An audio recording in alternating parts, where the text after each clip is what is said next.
আমাদের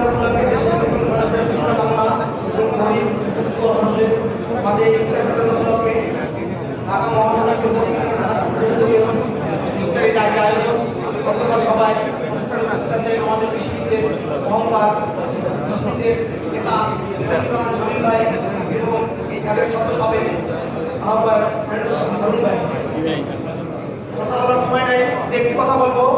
আজকে আগের কেন্দ্রীয় কমিটি নেই, তবে চ্যাপ্টার কমিটির থেকে যে একটা সুন্দর প্রোগ্রাম হচ্ছে, এর মাধ্যমে প্রমাণ করে যে হারুন ভাই এবং শামীম ভাই নেতৃত্বে চ্যাপ্টারগুলো এত শক্তিশালী হয়ে সারা বাংলাদেশে যাবে, সেটা অত্যন্ত সুসংহত এবং এই জন্য আপনি এত বড় ফল প্রদান করে যাচ্ছেন এবং এই জন্য আমরা সত্যতার কৃতজ্ঞ এবং গর্বিত। আগামী দিনে এক সফল স্বতন্ত্র মুখে যোগ্য নেতৃত্ব প্রতিষ্ঠিত হবে, সেই কামনা রাখি আমি আমার বক্তব্য শেষ করছি। আল্লাহ হাফেজ। বাংলাদেশ জিন্দাবাদ। ধন্যবাদ ভাইকে তার সুন্দর বক্তব্যের জন্য। এ পর্যায়ে আমাদের